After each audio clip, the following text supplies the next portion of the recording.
I wasn't supposed to be anywhere near home for at least another 2 weeks. Everyone figured I was out of state, minding my own business, far from the madness. My staff thought so, the neighbors definitely did. And if I had to bet, the HOA president was probably counting on it most of all. Funny how gut feelings work. You get this itch under your skin, like something's just not right. And you start making plans you never intended. So I drove all night, thinking I'd just check on things, maybe surprise the cleaning crew if they were around. Instead, I wound up surprising myself. Now, picture this. Headlights rolling slow up the stone drive. It's dead quiet except for my tires crunching gravel. My house is sitting there, big and still, except the lights are blazing upstairs. And not just any lights. My bedroom, curtains wide open, shadows moving back and forth like some kind of stage play. I swear, my stomach nearly dropped out. For a second, I wondered if the housekeeper got the schedule mixed up, but then I spot this white luxury SUV parked smack in front of my garage, vanity plate and all, basically screaming, "I own the place." And right then, I know exactly who it is. Linda Harris, president of the HOA, queen bee of every nitpicky rule, self-proclaimed owner of every blade of grass. You know the type, clipboard always handy, talks like she's doing you a favor, just by breathing your air. But tonight, she's gone and outdone herself, decided my whole house was fair game. I killed the headlights and parked by the side gate. Old habits die hard. Record first. Confront later. I'm creeping up the path, hands shaking just a little, the kind of cold that goes straight to your bones, and I catch her through the window. Linda, silk robe, glass of wine. Like she's the lady of the manor. There's a guy, her husband probably, feet up on my coffee table, remote in hand, like he pays the mortgage. 2 teenagers racing through the halls. Chasing each other. My halls, my home. The anger in me is just simmering. I open the side door with my key, the one she apparently forgot to change, and the sound echoes, loud enough that one of those kids freezes in place. I step in, keeping my voice steady, but I'm boiling inside. "Who the hell are you?" I say, just loud enough to carry. Linda turns, nearly drops her wine, and for half a second I see real fear. Then she slides on that fake smile, all sugar. "Oh, you're back early. We were just, keeping your place safe for you." "Safe, right? You broke into my house," I say, jaw clenched. She starts this speech about HOA safety, about how leaving my house unoccupied is a violation, how the board gave her temporary authority. I almost laugh, because it's so wild she actually believes it. But then she tries to turn it around, tells her husband to call the cops, claims I'm trespassing.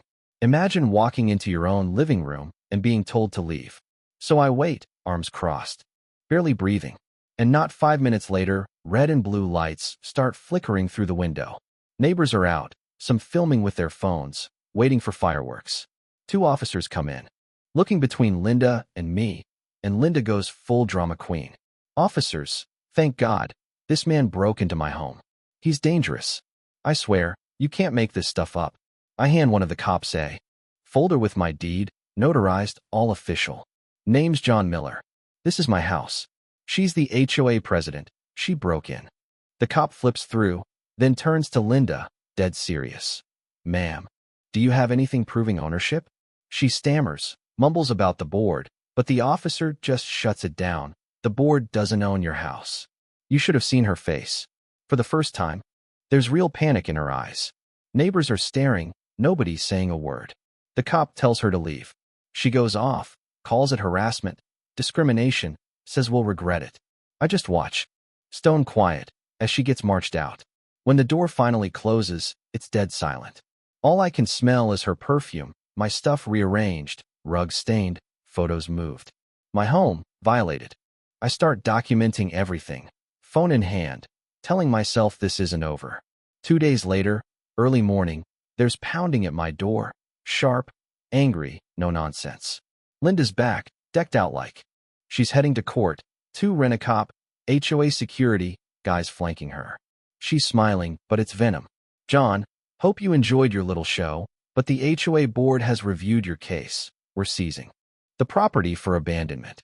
She hands me a compliance order that looks like it was printed at a gas station. I just laugh, can't help it. "You think a fake logo makes this legal? Lady, I've dealt with warlords who had more authority than you." She goes red, spits out threats, storms off with her guards. I try to move on, but Linda sure doesn't. Next week, her newsletter comes out. Irresponsible homeowner abandons property. HOA intervenes for community safety. Just like that, the neighborhood turns. People stop waving, some cross the street when they see me coming. I'm the villain now. And for a minute there, it gets in my head. Maybe I was careless. Maybe I shouldn't have left so long. One afternoon, I call my lawyer, Mark. I'm venting, telling him I don't know if I can win against someone like Linda. She's got half the neighborhood under her thumb. Mark says, real calm, "John, we've got her. Your security cameras caught everything." And Wallace Grant, one of the board members, just agreed to testify. She never had approval for any of this. It feels like I can finally breathe again. We file suit the next day. After that, it's war. Linda goes ballistic. Emails, fake notices, rants at board meetings. But the videos of her meltdown the night the cops came, they start to circulate, and people see the real Linda. She's everywhere, on screens, yelling, pointing, losing it. The internet does what it does best, tears her to pieces. By the time we hit court, the place is packed. Neighbors, reporters, board members. Linda walks in, like she's still queen, chin high, drowning in perfume. Her lawyer spins some story about protecting the community. Mark stands, hands the judge the footage. Linda moving her family in, drinking my wine, calling the cops on me. The courtroom goes quiet, then erupts as the video plays. Mark drops one more bomb, financial records, showing she used HOA money to move herself in. All without approval. Linda loses it, screaming at the judge, but the judge just shakes his head. "Ms. Harris, the only thing you were protecting was your own ego." The verdict comes fast. The court finds for me. Linda's actions were illegal, her authority was bogus, and to top it off, the judge refers her for a criminal investigation. The gavel drops, and in a moment that felt almost too perfect, two deputies cuff Linda Harris, queen of the HOA, and walk her right out the front door. Neighbors stare, some laughing, some whispering, and her own board members slip out the side. Doors like rats abandoning ship. After that, the HOA falls apart. The board resigns, the newsletter stops, and for the first time in years, people breathe easy. Houses get painted, kids play.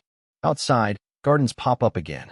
I stand on my balcony one night, sun setting gold across the hills, phone buzzing with messages. "Thank you for standing up. You fought for all of us." And I realize this was never just about my house. It was about stopping a bully who thought she was untouchable. So here's what I'll say. If you ever find yourself up against someone like Linda, someone who thinks your life is theirs to control, don't let them scare you into silence. The moment you stop being afraid, their power falls apart. What would you have done in my shoes? Let's hear it, because this story's got more sides than just mine.